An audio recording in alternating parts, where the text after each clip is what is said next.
Eh ben, bonjour Nathalie, je suis très heureuse de t'accueillir à nouveau sur ma chaîne YouTube. Bonjour Maëlys, je suis contente voilà, d'être là aussi. Et donc aujourd'hui, on va parler grossesse. Alors pourquoi je t'ai posé cette question? Alors évidemment, je suis doula. Alors Mhm.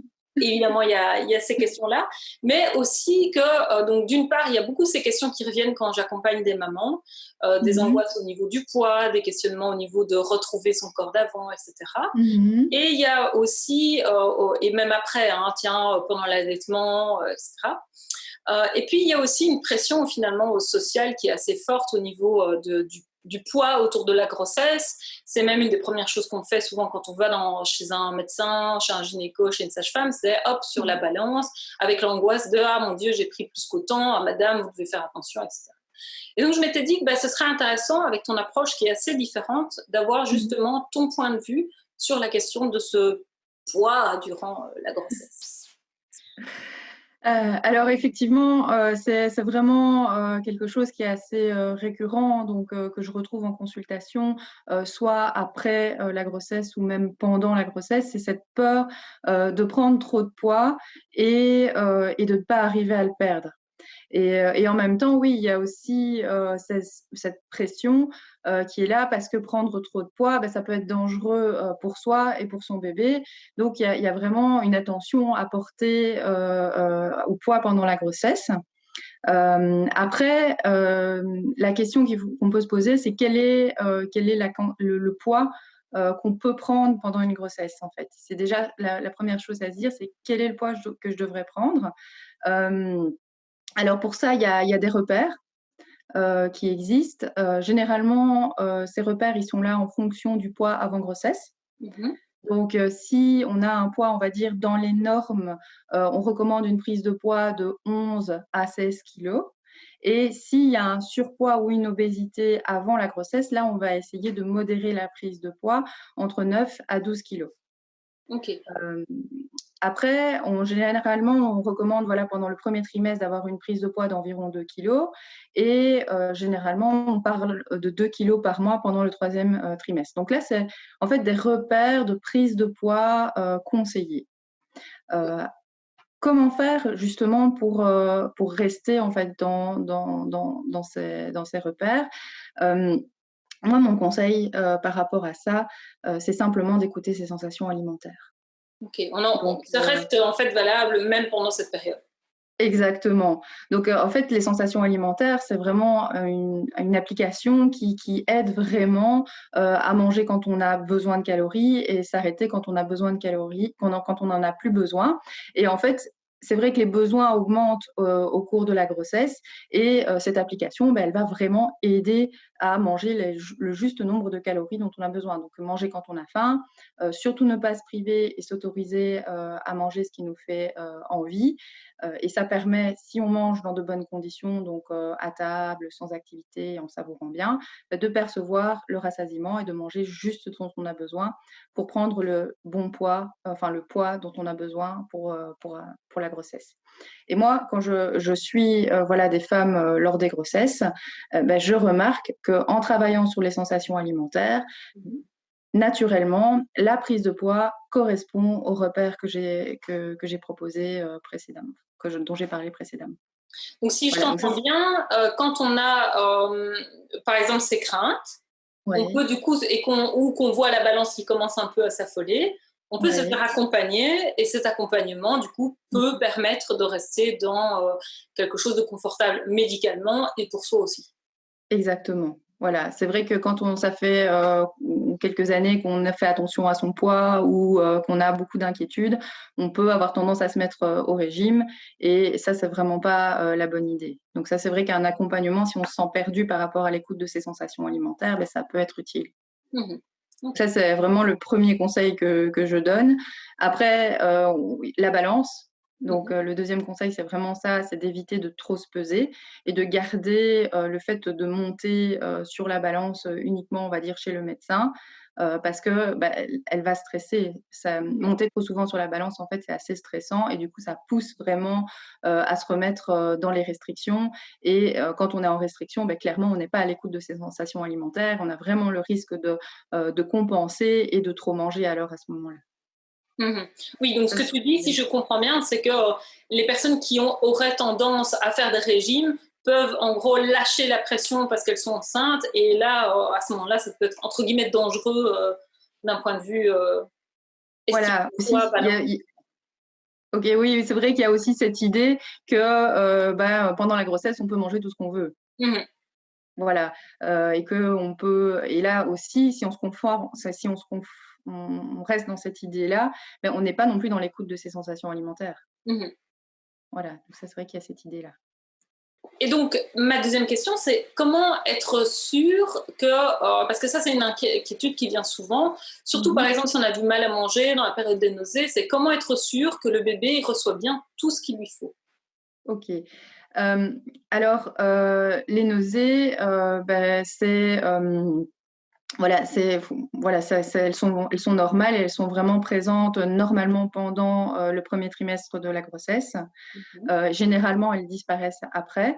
Et voilà, c'est vrai que ça peut être embêtant et qu'il peut y avoir aussi une légère perte de poids, mais normalement, on a tout ce qu'il faut en réserve pendant le premier trimestre pour répondre aux besoins du bébé et il n'y a pas d'inquiétude à avoir. Après, il y a certaines femmes qui ont aussi beaucoup de nausées, beaucoup de vomissements vraiment excessives. Donc ça s'appelle l'hyperémèse gravidique.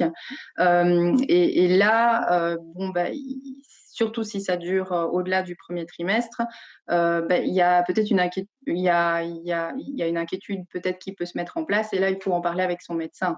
Parce que c'est vrai qu'il peut y avoir une forte perte de poids, une déshydratation, certains troubles électrolytiques qui font qu'on va avoir une hospitalisation. Et donc, voilà, il faut arriver à séparer les deux et surtout en parler à son médecin si ça devient vraiment trop difficile. Et donc là, donc là, pour le premier trimestre, donc c'est chouette parce que je ne savais pas ça. Donc le Oui. premier trimestre, on a les réserves qu'il faut pour pouvoir assurer la santé du bébé. Oui, voilà. Après, il y a quelques conseils diététiques à Mhm. mettre en place pour un peu soulager ces nausées.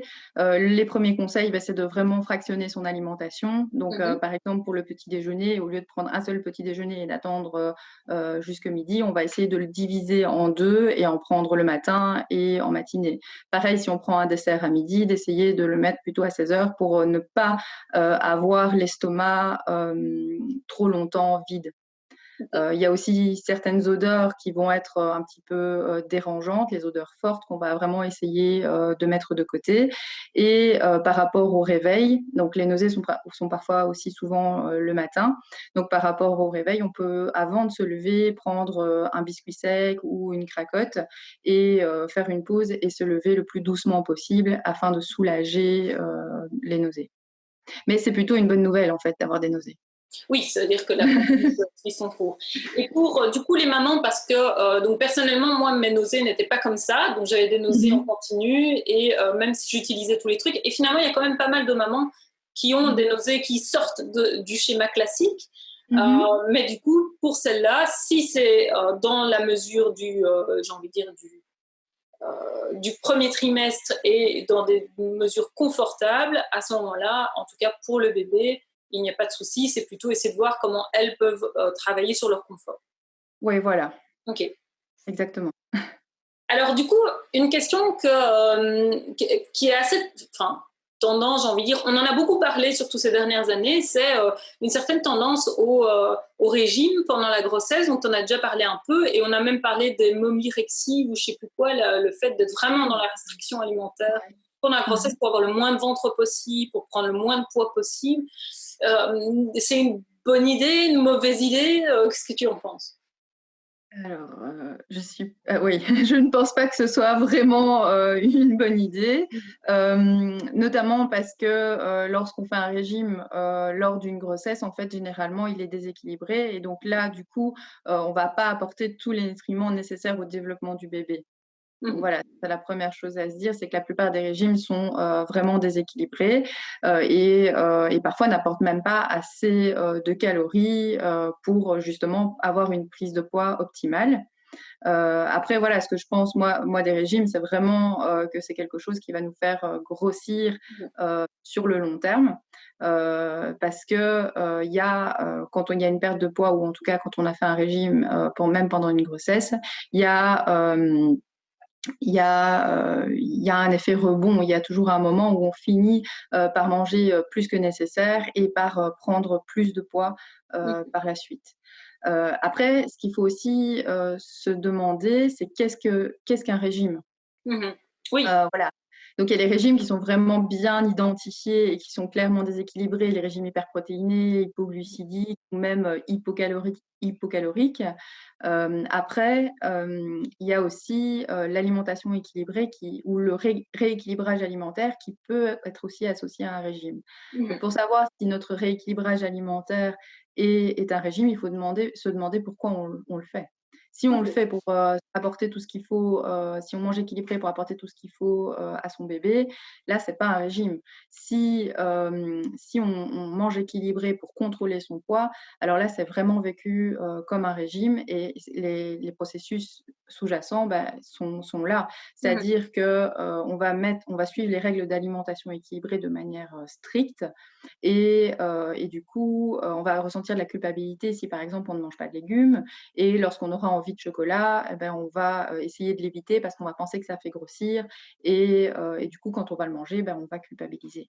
Moi, j'ai Voilà. aussi parfois l'impression que même quand on est dans essayer de manger le mieux pour sa santé ou pour son bébé, il y a une tendance pour le moment à manger pour se soigner, mais que du coup, parfois, je mange quelque chose qui me fait pas spécialement envie ou alors que j'ai pas très faim, mais parce que c'est bon pour tel ou tel souci, ou c'est bon pour le bébé, ou ce serait bon pour moi pour la grossesse ou l'allaitement. Du coup, si je te comprends bien, là, on reste dans un mécanisme de régime. Oui, ça peut se retrouver. Donc moi, c'est ce que je remarque souvent. Donc pendant la grossesse ou même en dehors, c'est que l'alimentation équilibrée vient avec une sorte de pression. Et donc, c'est vrai que si on ne mange pas quelque chose de bon pour soi ou de bon pour sa santé, on va avoir beaucoup de culpabilité. Donc, c'est vrai que on a un outil qui est vraiment intéressant qui s'appelle la pyramide alimentaire et qui en fait un guide pour intégrer finalement tout ce qui les éléments, les aliments, les familles alimentaires intéressantes pour sa santé et pour celle de son bébé, à suivre vraiment avec flexibilité.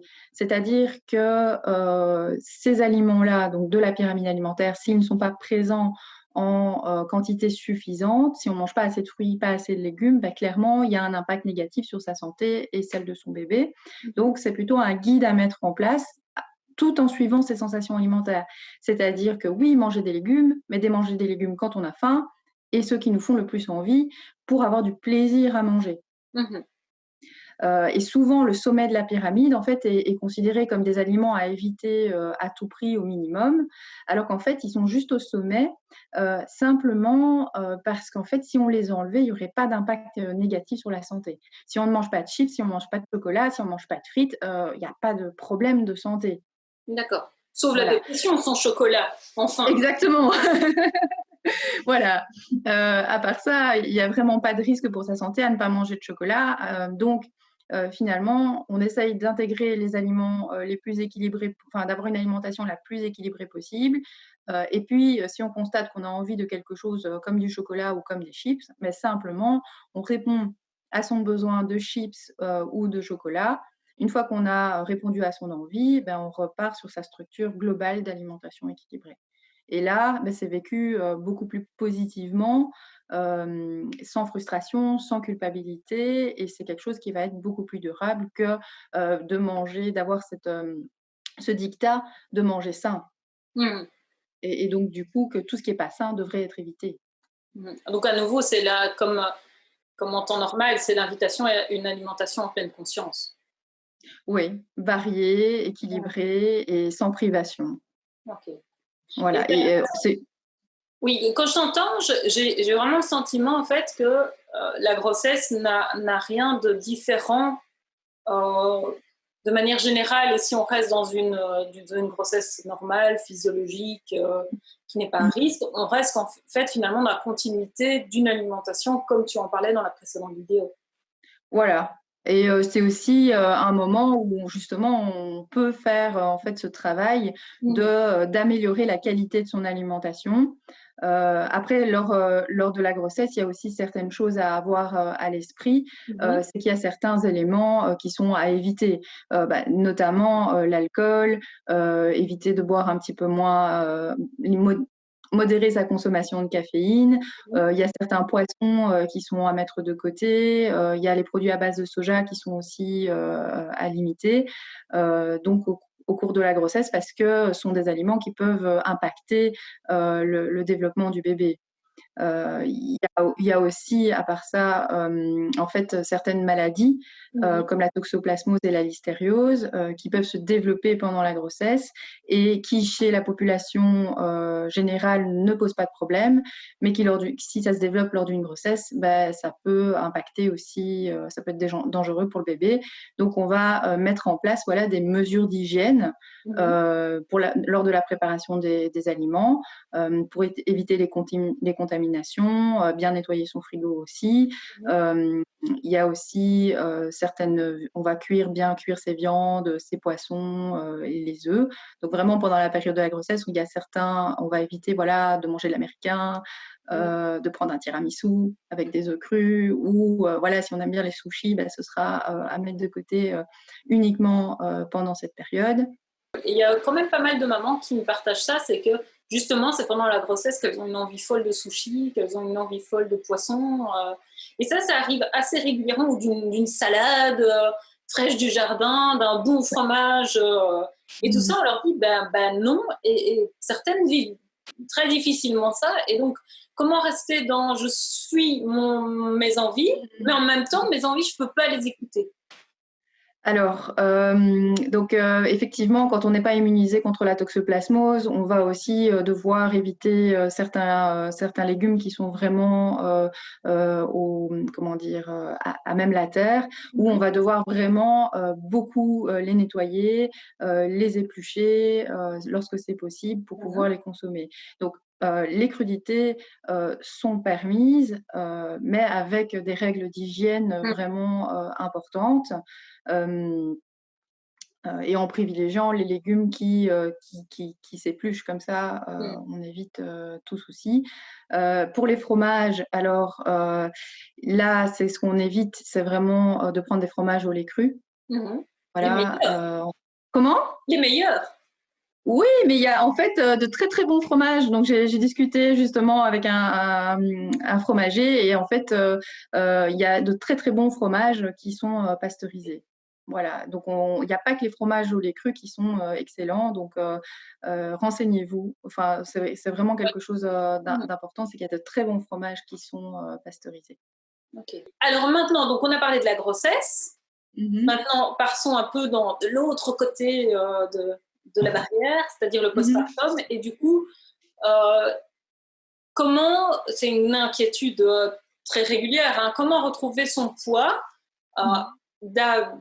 d'avant ou comment, oui, parce que ça fait partie de ce qui fait que voilà, on vient d'accoucher, on a le ventre flappy, on a tout ce qui va avec, les super kilos de filet et ce genre de joyeuseté.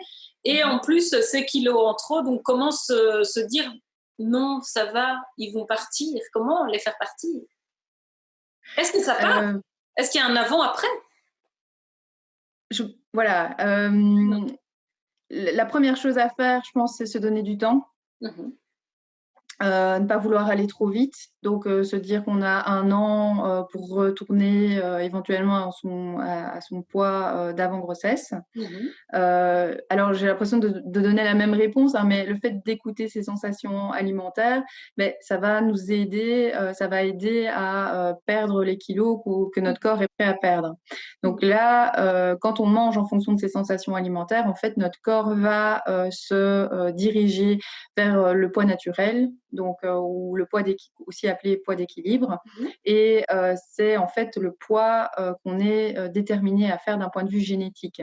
Comme on ne choisit pas, c'est par évident, on ne choisit pas la couleur de ses yeux, on ne choisit pas sa pointure de chaussure, son poids naturel, on ne le choisit pas non plus. C'est le poids qu'on va retrouver en écoutant ses sensations alimentaires. Après, c'est pas impossible que ce poids naturel évolue au cours de la grossesse, avec la grossesse, et qu'il soit légèrement un peu plus élevé que celui d'avant grossesse. Mmh. Donc voilà, ça c'est aussi quelque chose qu'il faut pouvoir se dire. Et il y a aussi, comme tu l'as dit, un changement corporel. Mmh. Et donc ça, c'est aussi de pouvoir accepter qu'il y a certains changements qui se sont passés, et que le corps d'avant la grossesse et d'après la grossesse ne va pas toujours être le même. Voilà, mais ça, c'est vraiment le conseil, c'est vraiment d'écouter ses sensations alimentaires. Mmh. Et voilà, moi j'ai souvent la demande, donc après quelques mois après l'accouchement, d'essayer de perdre ces kilos qu'on a accumulés pendant la grossesse. Généralement, quand je réapprends, voilà, à écouter les sensations alimentaires, donc sans se priver, donc toujours en mangeant ce qui nous fait envie de la Mmh. manière la plus équilibrée possible, ça se passe globalement bien. Voilà. D'accord. Ce que je pourrais rajouter, c'est de vraiment aussi peut-être intégrer l'activité physique. Donc, de garder ou de développer une activité physique suffisante. Après, pour l'activité physique, donc il y a deux choses, hein. Il y a les activités, bouger de manière quotidienne dans ses déplacements, dans son activité professionnelle, mais aussi faire du sport. Donc, il y a les deux. Donc, si on n'aime pas le sport, on peut toujours aussi bouger, par exemple en marchant plus souvent lors de ses déplacements. Et surtout, quand on met en place une activité physique, c'est important de ne pas le faire pour perdre du poids ou pour OK. gérer son poids. Parce Alors là, que quand... attention, attention, tu casses du mythe, hein, on ne Oui, vas-y. j'aime bien. Parce que en fait, quand on le fait uniquement pour perdre du poids, on va choisir une activité qui ne nous plaît pas forcément. Mmh. On va vouloir le faire de manière intense, et ce qui se passe, c'est que c'est vécu de manière contraignante. On n'y prend pas forcément de plaisir, et donc le jour où on est fort occupé, ou où on est un peu fatigué, clairement, on va arrêter. Au début, on va pas y aller une fois, et puis au final, on finira par plus y aller parce qu'on n'y trouve pas de plaisir. Donc, pour développer une activité physique, c'est vraiment essentiel de prendre plaisir à l'activité qu'on fait. Soit parce qu'on aime bien ce qu'on fait, soit parce qu'on le fait avec quelqu'un avec qui on passe un bon Mmh. moment, soit aussi parce qu'on se sent bien après. Et Mmh. c'est ça, en fait, qui pousse en plein hiver à ressortir le soir pour aller faire son cours de yoga, Mmh. ou aussi à se lever le dimanche matin pour aller faire du vélo.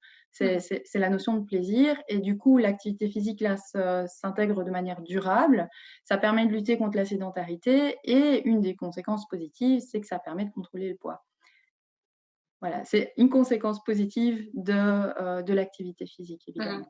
Et si on Et a du mal justement, si on a du mal à sortir de chez soi, c'est mmh compliqué, parce que pour beaucoup de jeunes mamans, ça me semble mh. être une montagne de sortir avec son bébé, surtout en hiver, de voir le mitoufler alors qu'il fait noir dehors, sortir, aller à un cours de yoga, puis on se rend compte que flûte, il faut le changer, flûte, il faut s'occuper, il pleure pendant toute la séance, oui, c'est Et difficile. c'est d'y aller à son rythme.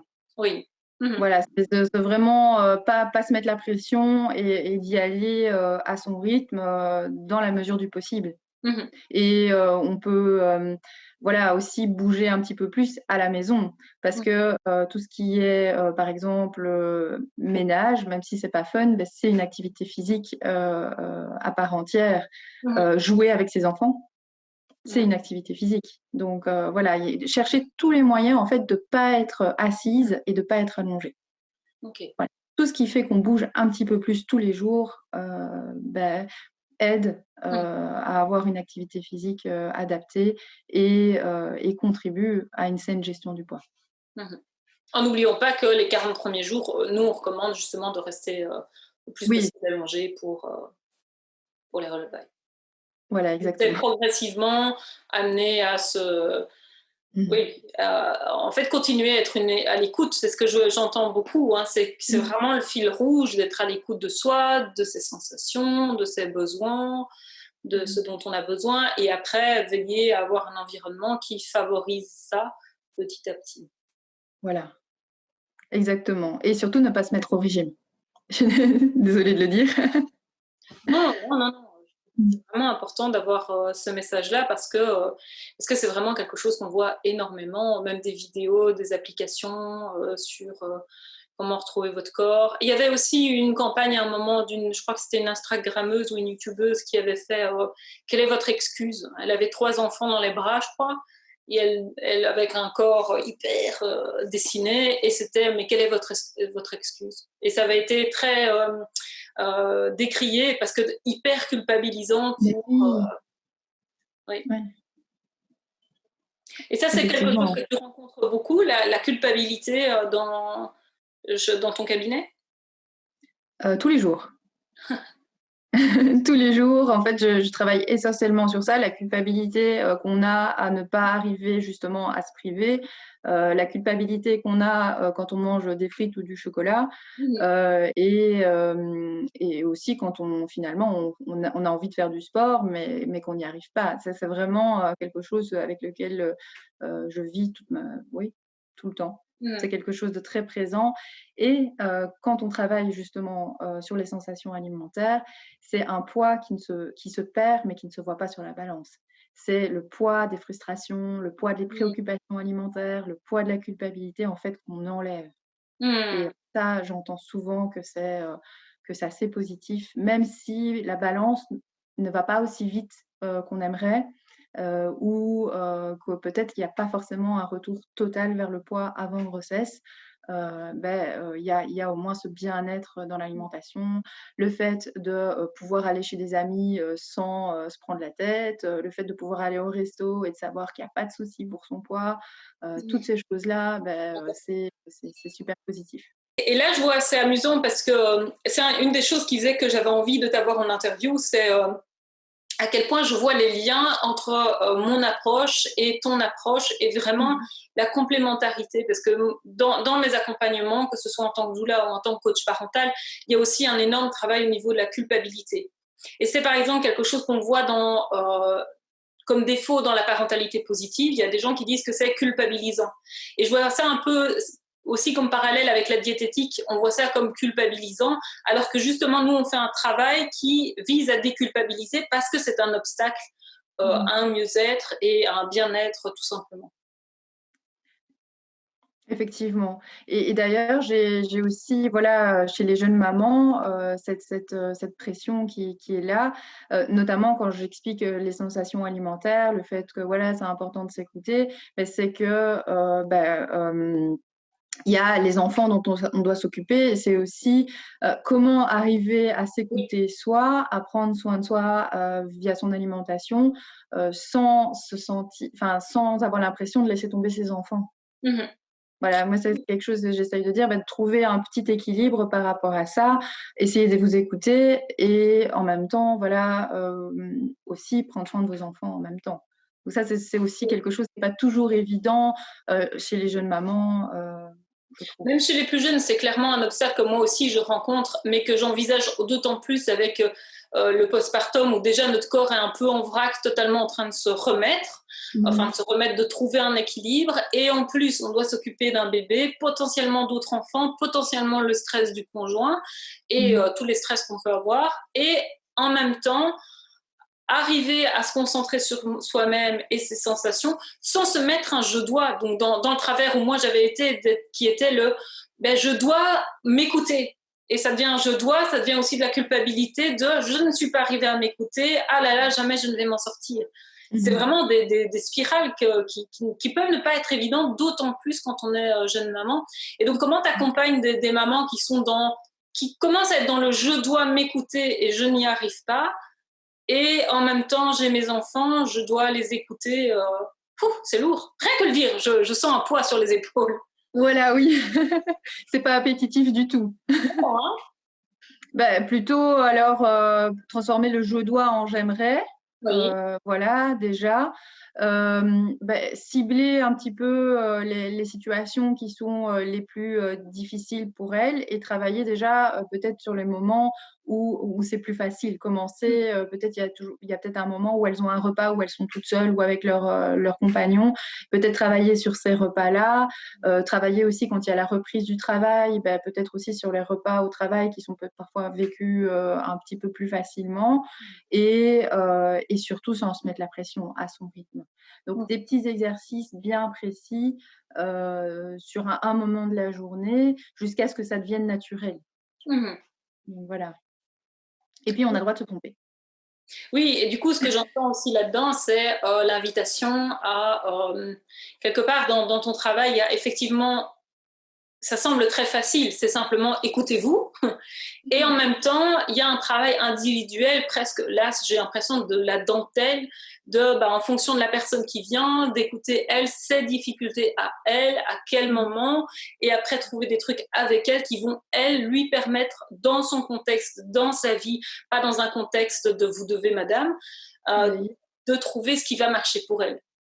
Voilà, oui, c'est vrai que sur le papier, l'alimentation intuitive, c'est assez simple. Il suffit de manger quand on a faim, ce qui nous fait envie, et de s'arrêter quand quand on est rassasié. Mais après, il y a plein d'événements de la vie quotidienne qui font que c'est pas toujours facile. Et donc, le tout, c'est de trouver ses propres solutions. Et mon travail, c'est vraiment ça. C'est d'écouter et de proposer des exercices comportementaux, de faire émerger les solutions en consultation pour pouvoir les mettre en place chez soi. Mm. Et voilà, parfois, pendant tout un petit temps, on va essayer, par exemple, de manger sans les enfants, par exemple. Parfois, il y a certaines femmes qui trouvent cette solution-là. Voilà, mais c'est toujours temporaire pour pouvoir s'écouter et après on remet le repas familial en place. Voilà, ça c'est une solution qui peut parfois être trouvée si ça convient. Ok. Voilà, ou par rapport aussi, souvent ce que j'observe c'est on a les enfants à table, donc on s'occupe des enfants et on n'est pas vraiment dans son assiette. Mm. Et donc, parfois, on peut aussi demander au conjoint de s'en occuper temporairement pendant un petit temps, histoire de pouvoir se recentrer un petit peu sur son assiette et d'essayer de savourer. Ok. Donc, parce que dans ces cas-là, qu'est-ce qu'on va faire? On va arrêter de manger ou alors on va terminer son assiette à la va-vite et peut-être à ce moment-là, ne pas en profiter et manger de trop pendant le repas. Et comme on n'a pas de satisfaction, on va rechercher une satisfaction après dans la soirée. Mm.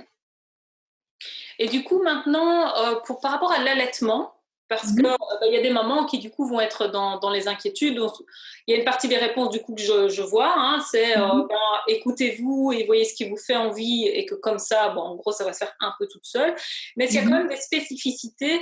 Et est-ce que donc il y avait la question d'une maman par rapport à ça, hein, c'était la question de Mhm. retrouver son poids avec l'allaitement même long. Est-ce que c'est possible que en raison de l'allaitement, on garde du poids de la grossesse plus longtemps?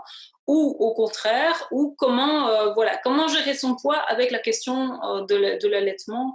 Mhm. Et je suppose qu'on connaît déjà une partie de la réponse. Oui, alors l'allaitement, malheureusement, c'est pas une baguette magique pour perdre le poids de la grossesse. Mhm. Après, il y contribue largement parce qu'il y a une partie du poids qui est pris pendant la grossesse, qui consiste à faire des réserves dans le but de l'allaitement. Mhm. Et donc, l'allaitement contribue à cette perte de poids. Voilà. D'accord. Euh, Après, c'est clair qu'on a des besoins plus élevés pendant l'allaitement. Donc, on va manger peut-être un petit peu plus que d'habitude, mais c'est toujours le fait de manger en fonction de ses sensations alimentaires et d'essayer, qui va permettre de retrouver son poids naturel. Mhm. Donc, donc voilà, à cette maman, ce que je voudrais lui dire, c'est que il y a probablement d'autres choses qui font qu'elle mange trop par rapport à ses besoins, notamment peut-être de vouloir manger trop équilibré dans le but de perdre du poids, ou peut-être une certaine fatigue qui fait qu'elle va avoir peut-être tendance à compenser sans s'en rendre compte au niveau des repas ou même en dehors des repas, ou l'inattention. Moi, c'est quelque chose voilà, que je constate assez souvent chez les mamans, c'est que on est centré pendant le repas sur les enfants et donc du coup, on Oui. va avoir du mal à être attentive à ses sensations alimentaires. Mais c'est toutes des choses qui, à mon avis, font qu'elle mange encore trop par rapport à ses besoins. Mhm. Ou qu'alors, comme tu disais tout à l'heure, elle est peut-être à un poids d'équilibre qui n'est plus le même qu'avant d'être enceinte, c'est ça? Voilà, exactement, oui. Ça peut être ça, ça pourrait être ça aussi. Mhm. Voilà, D'accord. je ne sais pas quel est son poids actuel et quel était le poids d'avant grossesse aussi. Donc là, l'invitation, c'est que si elle se pose des questions, là, c'est l'accompagnement individuel qui est intéressant. Oui, effectivement. Donc, voilà, je propose aussi voilà, les accompagnements en consultation voilà, dans la région de Namur et de Huy et aussi en ligne. Et il y a aussi quelque chose que je voulais rajouter par rapport à l'allaitement. Il y a aussi des croyances qui existent, hein, donc sur le fait que voilà, que certains aliments donneraient du goût au lait et qu'il faudrait les éviter, comme l'oignon, les choux, voilà. Et en fait, il n'y a pas de preuves scientifiques par rapport à ça, et donc il n'y a pas lieu de se priver de ces aliments-là si on les aime bien. Surtout que ça favorise aussi la diversification alimentaire parce que ça donne un certain goût au lait, mais ça pose pas de problème. Mhm. Voilà. Et surtout, ces aliments-là, ils ont été aussi présents pendant la grossesse, donc c'est passé aussi dans le liquide amniotique, donc les enfants les ont déjà goûtés. Moi, j'aurais envie de faire un petit récapitulatif. Donc, si je suis bien tout ce que tu as dit, c'est en gros, on continue, enfin, l'invitation, c'est de continuer avec cette écoute de ces sensations ou bien d'entamer ce travail à n'importe quel moment. Il y a moyen, du coup, il y a ça aussi, c'est du coup cette libération, j'ai envie de dire, cette libération au niveau de l'alimentation, il y a moyen de la faire à n'importe quel moment de notre vie. Et que ce que j'entends aussi, c'est que au lieu de voir ça comme une pression en plus, ça peut au contraire nous aider à avoir moins de pression même au quotidien. Et du coup, c'est un message à nouveau, c'est comme la précédente vidéo, je trouve ça assez libérateur de voir ça comme ça. C'est presque une invitation à prenez soin de vous, allez voir Nathalie ou entrer dans cette démarche-là. Exactement, oui. Et oui, c'est assez libérateur et moi, je le vois tous les jours en consultation, qu'il y a au bout de au bout de quelques rendez-vous, il y a vraiment un bien-être qui s'installe. Et alors là, la question du poids reste importante, mais elle devient secondaire. Et oui, forcément, j'entends bien ça. Eh ben, c'est très motivant, tout ce que tu dis. Moi, je trouve ça, oui, c'est ça à nouveau, émancipateur, libérateur, même si j'entrevois bien que, personnellement, je sais bien que ce chemin n'est pas forcément simple, mais en même temps, c'est beaucoup plus positif que celui d'une contrainte permanente. Exactement. Et ça, c'est vraiment, voilà, c'est quelque chose. Euh, C'est vraiment ce qui a fait que je me suis spécialisée dans cette approche, c'est de vraiment libérer toutes les personnes, femmes, hommes compris, grossesse ou pas, du contrôle et d'amener à une saine gestion du poids. Du coup, ça m'amène vraiment à la prochaine vidéo que j'ai envie de faire avec toi, qui est avec les enfants et comment, du coup, accompagner nos enfants à rester dans cette spontanéité et ce rapport sain avec la nourriture. Ouais, ce serait une chouette vidéo, je pense, pour d'aider les parents justement à faire en sorte que les enfants gardent cette alimentation intuitive, en fait, qu'ils ont dès la naissance.